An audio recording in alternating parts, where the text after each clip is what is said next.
की कहानियां हमारे पास मौजूद हैं। लिए चलते हैं आपको कराची जहां गुज़िश्ता रोज एक बिल्डिंग नाकिस मटीरियल बगैर नक्शा के पास की गई और उसके अंदर दर्जनों अफराद जो है वो जाँ बहक हो गए क्योंकि वो बिल्डिंग गिर चुकी थी। हमारे साथ इस वक्त हमारे रिपोर्टर नदीम शहजाद मौजूद हैं। नदीम से मजीद तफसीलात जान लेते हैं। जी नदीम शहजाद।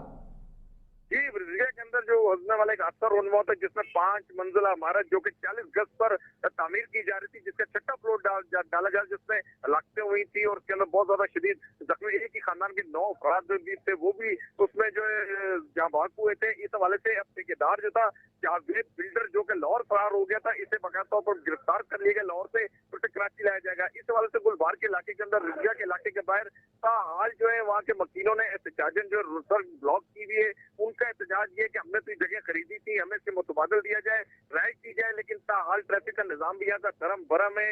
बिल्डर को गिरफ्तार कर लिया गया, लेकिन बिल्डर की गिरफ्तारी के साथ ही उन मकीनों का जिनके घरों की छतें छिन गई, जिनके प्यारे इस हादसे में जाँ बहक हुए और जिसके अंदर रैश पजीर जितने अपराध इसमें जख्मी हुए उनके और हलाकतों की, वो उस हवाले से उनका एहतजाज ताहाल जारी है कि हमने तो ये जगह खरीदी है। इस वजह से इसके साथ मुतबादल 2 इमारतें और भी थी जो कि टूट के शिकार हुई है, उनमें भी वो। नदीम शहजाद, ये मालूम हो सका कि इस बिल्डिंग का कोई नक्शा पास करवाया गया था या नहीं करवाया गया था? सरकारी अफसरान की मौजूदगी के अंदर ये 5 मंजिला बिल्डिंग बन कैसे गई? क्या इस हवाले से भी कोई गौर हो रहा है या फिर सिर्फ डस्ट अंडर द कार्पेट करने की कोशिश की जा रही है? कई शख्स का नाम आया, इसने बेची, इसे पकड़ो, खत्म करो केस को। ये इस हवाले से SBC Sindh control building authority जो है उसकी जिम्मेदारी इस पर आयद होती है कि इसका नक्शा पास है, लेकिन 40 गज की बिल्डिंग के ऊपर ग्राउंड प्लस 3 कराची के अंदर इजाजत होती है। ये तो 5 मंजिला पहले गैर कानूनी बिल्डिंग थी, इसका नक्शा तो हो ही नहीं सकता, किसी भी सूरत मुमकिन नहीं था। लेकिन जिनकी निगरानी, जिनके उसके अंदर ये बनकर रही है बिल्डिंग, अब उस हवाले से एसबीसी की कुछ गिरफ्तारियां भी अमल में आई है।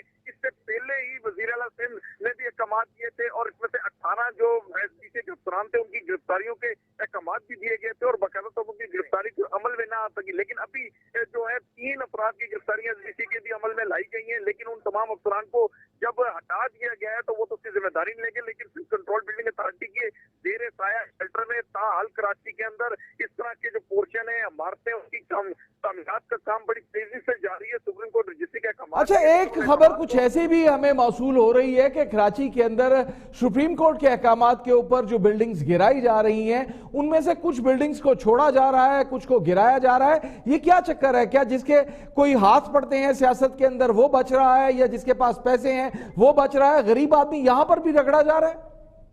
जी, इस हवाले से भी देखेंगे दिल्ली कॉलोनी के अंदर जिसके बारे में बहुत सारी खबरें गर्दिश कर रही थी, वहां पर इमारतों पे 12 मंजिला इमारत 160 गज पर थी, उसके बाद भी 2-3 इमारतों को गिराया जा रहा है, मुकम्मल तौर पर तोड़ा जा रहा है।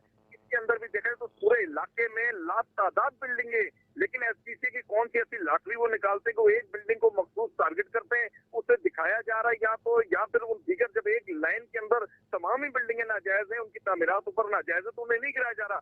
एक एक बिल्डिंग को बीच में से शिनाख्त करके यहाँ तो सिलेक्टेड तो बदले लिए जा रहे हैं। क्या मामला है? सुप्रीम कोर्ट को धोखा दिया जा रहा है या उन्हें खाली आग में धूल झोंकने के मुतरादिफ ये काम किया जा रहा है? क्योंकि इस एरिया के अंदर जहाँ तोड़ की जा रही है, दूसरी जानिब वहीं पर तामीरात की जा रही है, ताहाल तामीरात है, बल्कि कई ऐसी खाली बिल्डिंगे जिनमें उन्होंने आर्जी तौर पर राइटें रख दी है। क्योंकि राइट जब आ जाए तो गैर कानूनी को कानूनी करने का जो रास्ता तलाश किया जाता है, लेकिन कंटोनमेंट के इलाके के अंदर ऐसी तामीरात को होना एक चैलेंज जरूर है, जहाँ पर सिंध गवर्नमेंट की। जी, बहुत बहुत शुक्रिया आपका नदीम शहजाद बैरिस्टर साहब। अब कानून की बात की जाए, यहाँ पर सियासत की बात की जाए, यहाँ पर उन पैसों की बात की जाए जो रिश्वत के अंदर जाते हैं, किस चीज़ की बात की जाए? रिजविया का मामला आपके सामने आ गया, फिर दिल्ली कॉलोनी कराची का मामला आपके सामने है कि वहाँ पर अगर 2 बिल्डिंग्स हैं दाएं बाएं, उनको छोड़ दिया गया है, दरमियान वाली बिल्डिंग को गिरा दिया गया है, साइड वाली बिल्डिंग को गिरा दिया गया है, 3-4 और बिल्डिंग्स आसपास मौजूद हैं, उसी स्टेटस के अंदर उनको छोड़ दिया गया है। ये क्या कानून है पाकिस्तान के अंदर?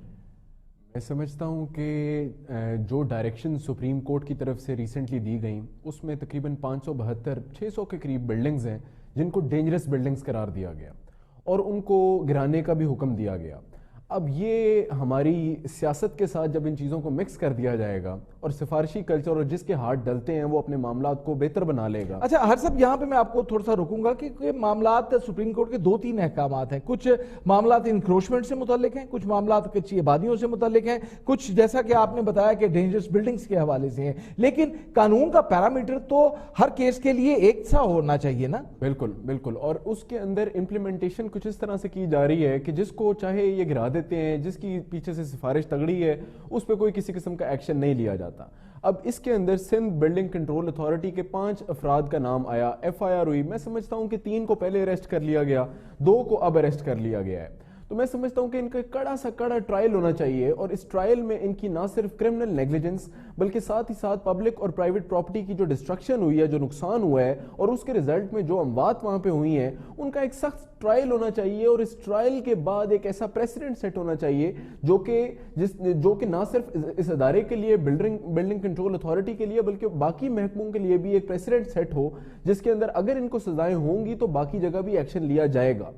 فور ہمارے قانون کی امپلیمنٹیشن میں ہمیشہ کمی رہ جاتی ہے. فیصلے ہو جاتے ہیں, قانون بن جاتے ہیں, قانون سازی ہو جاتی ہے, لیکن ان کی امپلیمنٹیشن ہمیشہ رہ جاتی ہے. میں سمجھتا ہوں دس از اے کلاسک کیس جہاں پہ سخت سے سخت ٹرائل ہونے کے بعد اس میں سزا ہو, اس میں پتہ چلے کہ کون لوگ ہیں جو اس میں ملوث تھے, کیا وہ وجوہات ہیں, کیوں اس نقشے کو جو ہے وہ بریچ کیا گیا, جب اس نقشے کی اجازت نہیں تھی تو پھر یہ بلڈنگ کیسے بنی, جو لوگ اس میں ملوث ہیں اور جو اریسٹڈ ہیں ان کا اس میں سخت کرمنل ٹرائل ہونا چاہیے. پیسر صاحب میں آپ کو چیلنج کے ساتھ کہتا ہوں کہ پاکستان کے کسی بڑے چھوٹے شہر کے اندر آپ 2 اینٹیں کسی سرکاری افسر کو رشوت دیے بغیر اپنے گھر کے اندر لگا کے دکھا دیجئے.